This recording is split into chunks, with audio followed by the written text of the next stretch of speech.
L'enseignement biblique que vous allez suivre portera sur la véritable prière du Notre Père. Première partie. Cet enseignement sera dispensé par le Père Lolo Jacques. Retrouvez-nous aussi sur nos plateformes Foi et Vérité, à savoir le site internet, la page Facebook, la chaîne YouTube et la web radio. L'enseignement de ce jour va porter sur la véritable prière du Notre Père. Pour des questions de texte biblique, la Bible que j'utilise en priorité dans mes enseignements est la Bible du second, mais aussi parfois avec un tout petit peu de Bible de Jérusalem. La Bible fait mention de cette prière enseignée par Jésus à ses disciples chez deux évangélistes, à savoir Matthieu et Luc. Il faut noter que les deux évangélistes ne présentent pas cette prière exactement de la même façon. Matthieu en donne une version complète, marquée par le fait que dans sa version, la prière est plus longue et s'achève par une conclusion qui n'existe pas dans la version de Luc. Matthieu chapitre 6 au verset 13, il est écrit: Car c'est à toi qu'appartiennent dans tous les siècles le règne, la puissance et la gloire.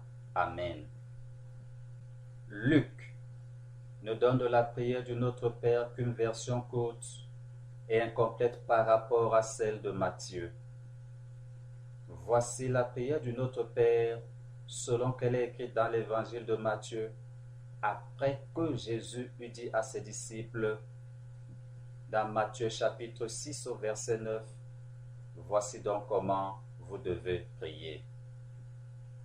Et au chapitre 6 du verset 9 au verset 13, il continue en disant: Notre Père qui es aux cieux, que ton nom soit sanctifié, que ton règne vienne, que ta volonté soit faite sur la terre comme au ciel. Donne-nous aujourd'hui notre pain quotidien. Pardonne-nous nos offenses, comme nous aussi nous pardonnons à ceux qui nous ont offensés. Ne nous induis pas en tentation, mais délivre-nous du malin. Car c'est à toi qu'appartiennent dans tous les siècles le règne, la puissance et la gloire. Amen. Voici la version de la prière du Notre Père maintenant, selon Luc. Après que Jésus eut dit à ses disciples. Luc chapitre 2, du verset 2 au verset 4. Quand vous priez, dites: Père, que ton nom soit sanctifié, que ton règne vienne. Donne-nous chaque jour notre pain quotidien. Pardonne-nous nos péchés, car nous aussi nous pardonnons à quiconque nous offense. Et ne nous induis pas en tentation. J'ai déjà signalé plus haut que la version de la prière du Notre Père de l'évangéliste Matthieu est la plus complète. Je vais donc présenter un tableau comparatif de cette prière chez les deux évangélistes. Je vais donc maintenant présenter un tableau comparatif de la prière du Notre Père tel que relaté par Matthieu et par Luc.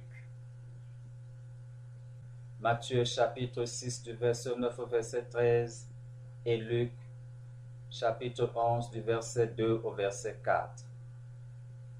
Chez Matthieu, la première phrase dit Notre Père qui est aux cieux, alors que chez Luc, il est simplement dit Père. Dans la version faite par Matthieu, une autre phrase dit que ta volonté soit faite sur la terre comme au ciel. Mais dans la version de Luc, cette partie n'est pas mentionnée. Chez Matthieu, il est dit, ne nous induis pas en tentation, mais délivre-nous du malin. Et chez Luc, il est simplement dit, et ne nous induis pas en tentation. Dans Matthieu, il est dit, à la fin de la prière, car c'est à toi qu'appartiennent dans tous les siècles le règne, la puissance et la gloire. Amen. Or, chez Luc, il n'est rien dit du tout. Nous allons maintenant parler de la requête des disciples de Jésus. La prière du Notre Père est la prière que Jésus a enseignée à ses disciples qui lui demandaient de leur apprendre à prier. Luc chapitre 11 verset 1. Il est écrit, Seigneur, enseigne-nous à prier comme Jean l'a enseigné à ses disciples. Cette requête des disciples de Jésus peut paraître très surprenante de prime abord, surtout venant des gens comme eux, car ils étaient tous des Juifs, et de ce fait, ils ont tous appris à prier depuis leur jeune âge et à connaître les saintes Écritures ainsi qu'à prier. La vie du peuple juif de ce temps-là était entièrement organisée et régulée par la parole de Dieu. L'apprentissage et la pratique quotidienne, assidue de la prière, occupaient une place centrale dans ce peuple et étaient un pilier de leur vie.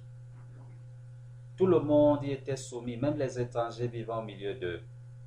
Les Juifs étaient profondément religieux et il n'était pas admis qu'un membre de ce peuple soit irréligieux, auquel cas il encourait de graves conséquences qui pouvaient aller jusqu'à la mise à mort. Question donc, comment comprendre cette préoccupation des disciples de Jésus en ce qui concerne la prière? Préoccupation qui en principe ne devait pas exister. Est-ce maintenant que les disciples de Jésus se rendent compte qu'ils ne savent pas prier? La réponse est évidemment non, car ils savaient très bien prier, selon que cela leur avait été enseigné. Il faut rappeler ici que les Juifs allaient au temple plusieurs fois par jour pour la prière. Les disciples de Jésus y allaient aussi, avec assiduité, comme tout le monde. Si quelqu'un va au temple pendant les heures de prière, c'est que c'est pour prier. Donc, ils savaient prier. Une autre question se pose. Avant que Jésus ne rencontre ses disciples, avant que Jésus ne les appelle, avant qu'ils ne se mettent à sa suite pour le servir, qu'est-ce qu'ils allaient donc faire au temple pendant les heures de prière? La réponse est simple. C'est qu'ils y allaient pour prier. Et ils priaient comme tout le monde l'avait appris et le pratiquait dans leur peuple. Les disciples avouaient-ils donc, de par leur requête à Jésus, qu'ils n'ont jamais appris à prier? La réponse est encore non, car ils priaient tous quotidiennement. Affirment-ils alors qu'ils ne se sont jamais vraiment intéressés à la prière jusqu'à ce jour? La réponse est encore non, car ils priaient tous les jours, quotidiennement.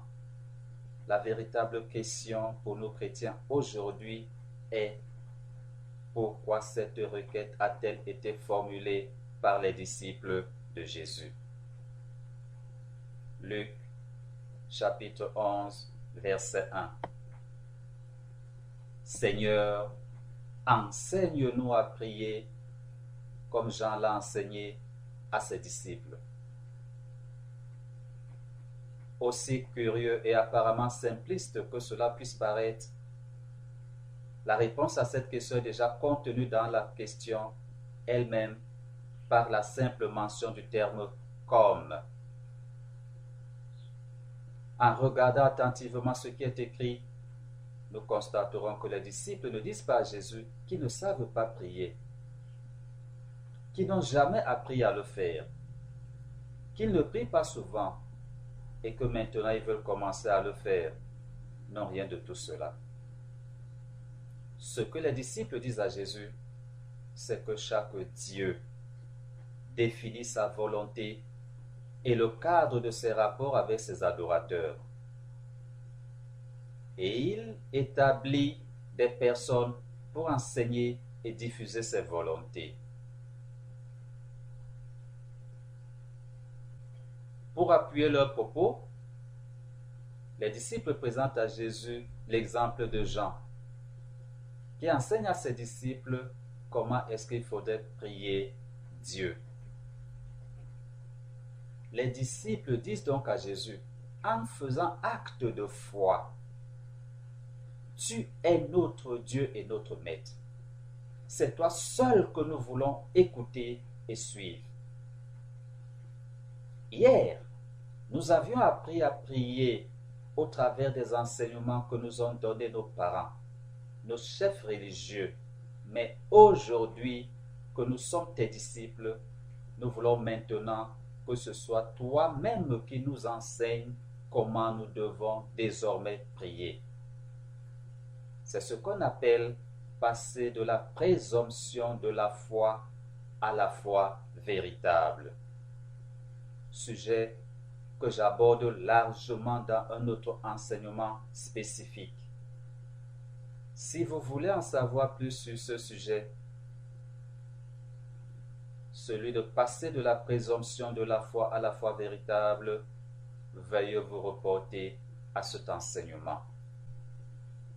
Les disciples de Jésus posent ici un besoin fondamental de tout véritable chrétien, le besoin de la conformité parfaite de leur spiritualité, c'est-à-dire de leur relation avec Dieu, aux enseignements de leur Maître qui est Jésus et Jésus seul.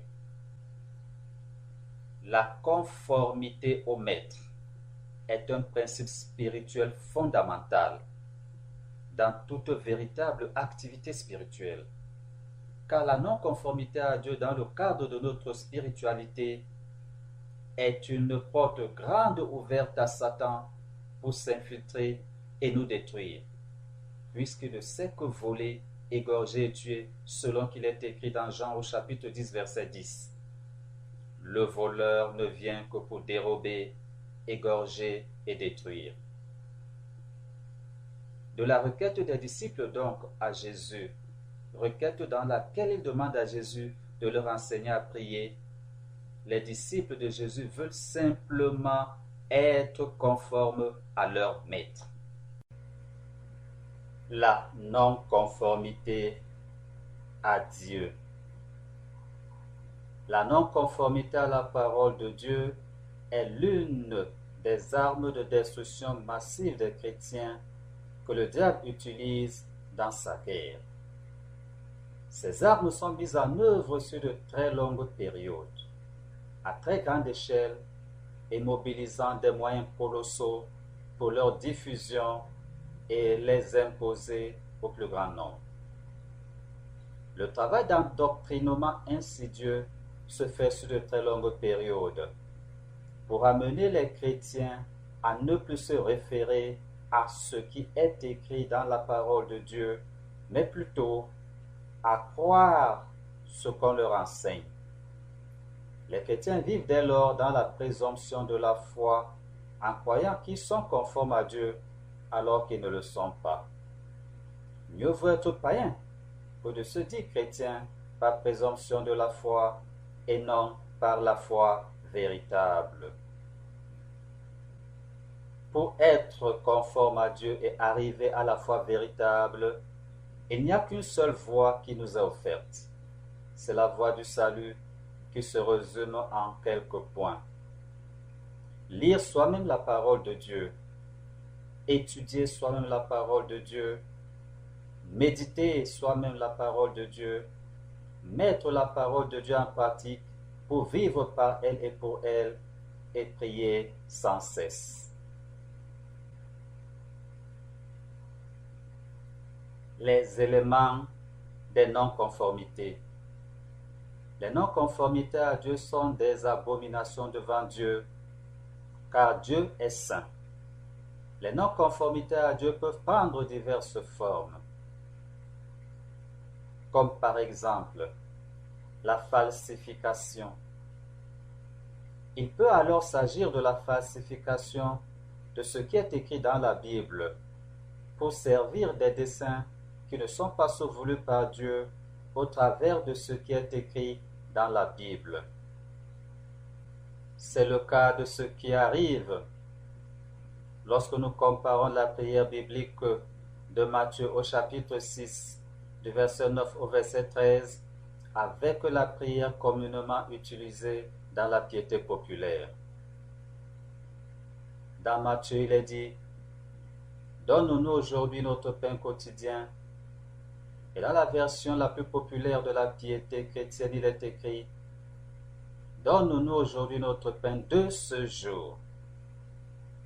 Chez Matthieu, il est textuellement dit « Ne nous induis pas en tentation », alors que la piété populaire dit « Ne nous soumets pas à la tentation ».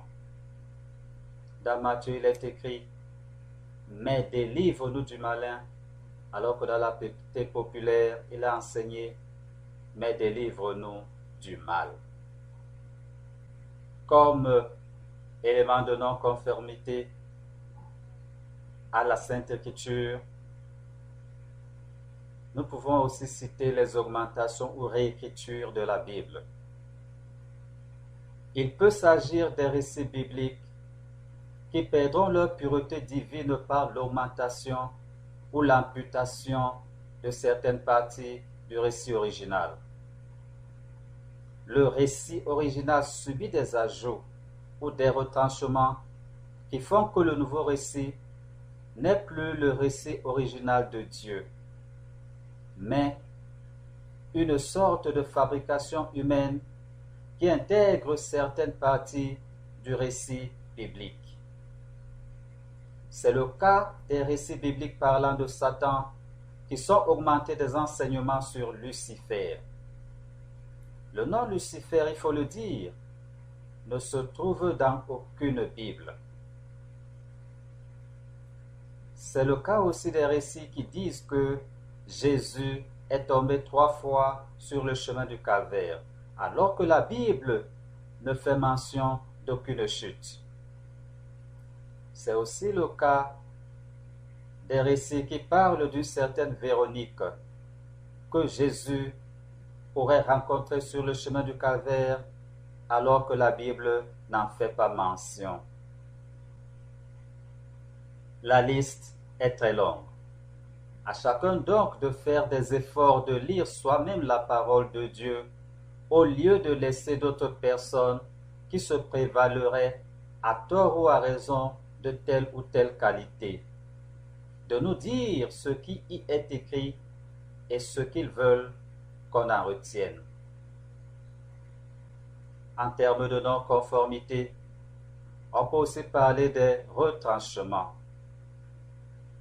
Il peut s'agir des parties retranchées dans certains versets bibliques pour l'enseignement. C'est le cas par exemple lorsque la Bible dit dans Matthieu chapitre 6 verset 13 « Car c'est à toi qu'appartiennent dans tous les siècles le règne, la puissance et la gloire. »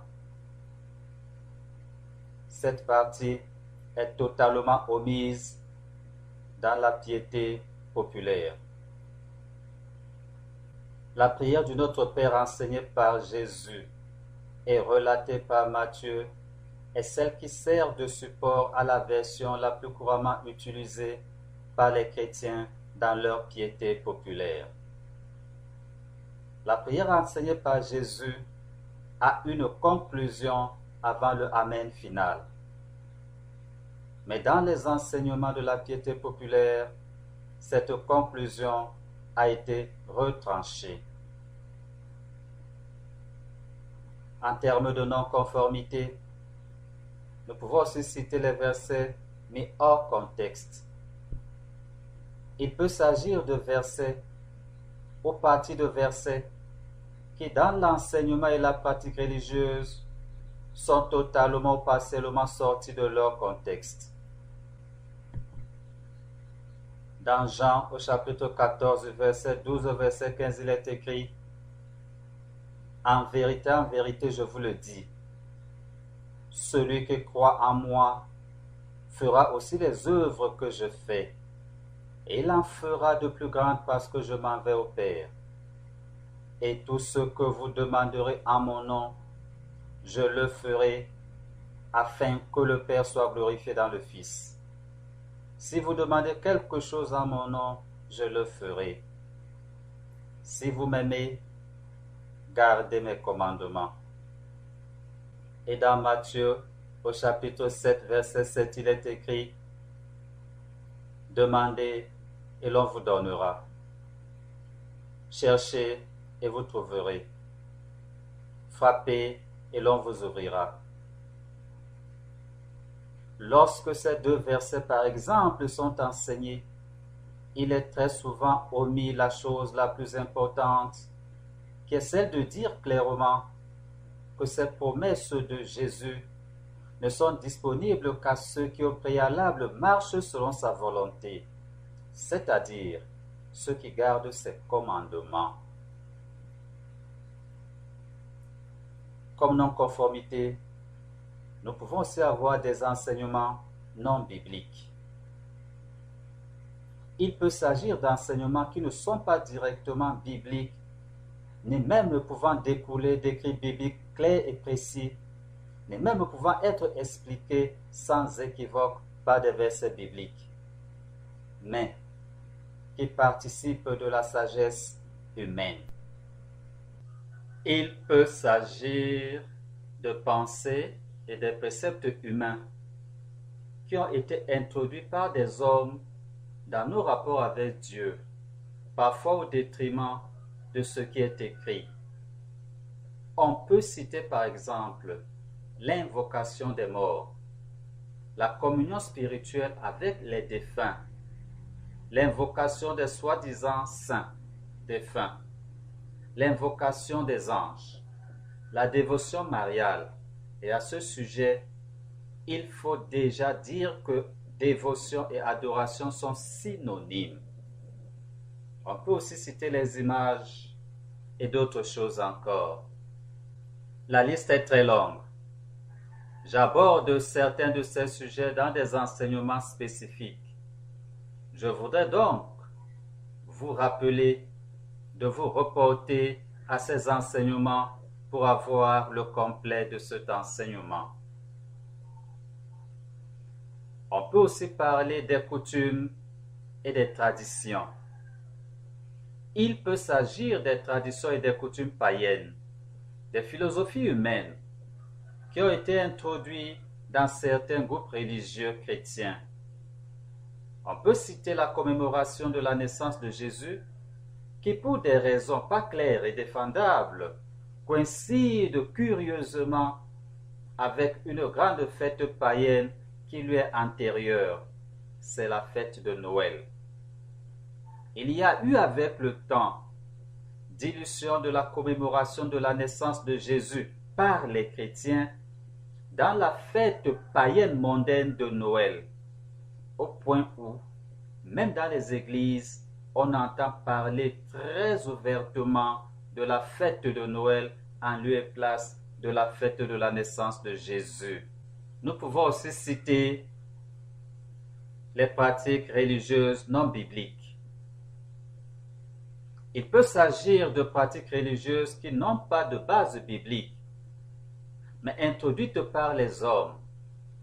Des pratiques parfois empruntées au culte païen des démons. Il peut s'agir de pratiques religieuses qui n'ont aucun fondement biblique valable, mais qui sont des importations des pratiques religieuses païennes et donc démoniaques. C'est le cas par exemple de l'utilisation des restes humains, encore appelés les reliques. Ces reliques sont utilisées dans certains groupes religieux chrétiens. C'est aussi parfois le cas des images, des statues ou de divers objets dits de piété qui avaient déjà cours dans des cultes de démons chez des peuples païens. On peut aussi parler de la majorité des rituels dans certains groupes religieux chrétiens. L'enseignement biblique que vous venez de suivre a été dispensé par le Père Lolo Jacques. Retrouvez-nous aussi sur nos plateformes Foi et Vérité, à savoir le site internet, la page Facebook, la chaîne YouTube et la web radio. Ou alors, contactez-nous au numéro de téléphone et WhatsApp 6 99 53 05 05. Indicatif du Cameroun 237.